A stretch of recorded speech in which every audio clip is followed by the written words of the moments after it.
ये main gate किले का।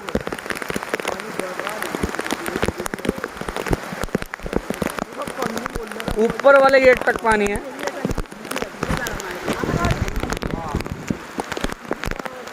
और ये देखो पानी ही पानी चारों तरफ। ये आंगनवाड़ी की टंकी दिख रही है बस। यहाँ पर आंगनवाड़ी की टंकी है। वो आशुतोष स्कूल की छत ओनली।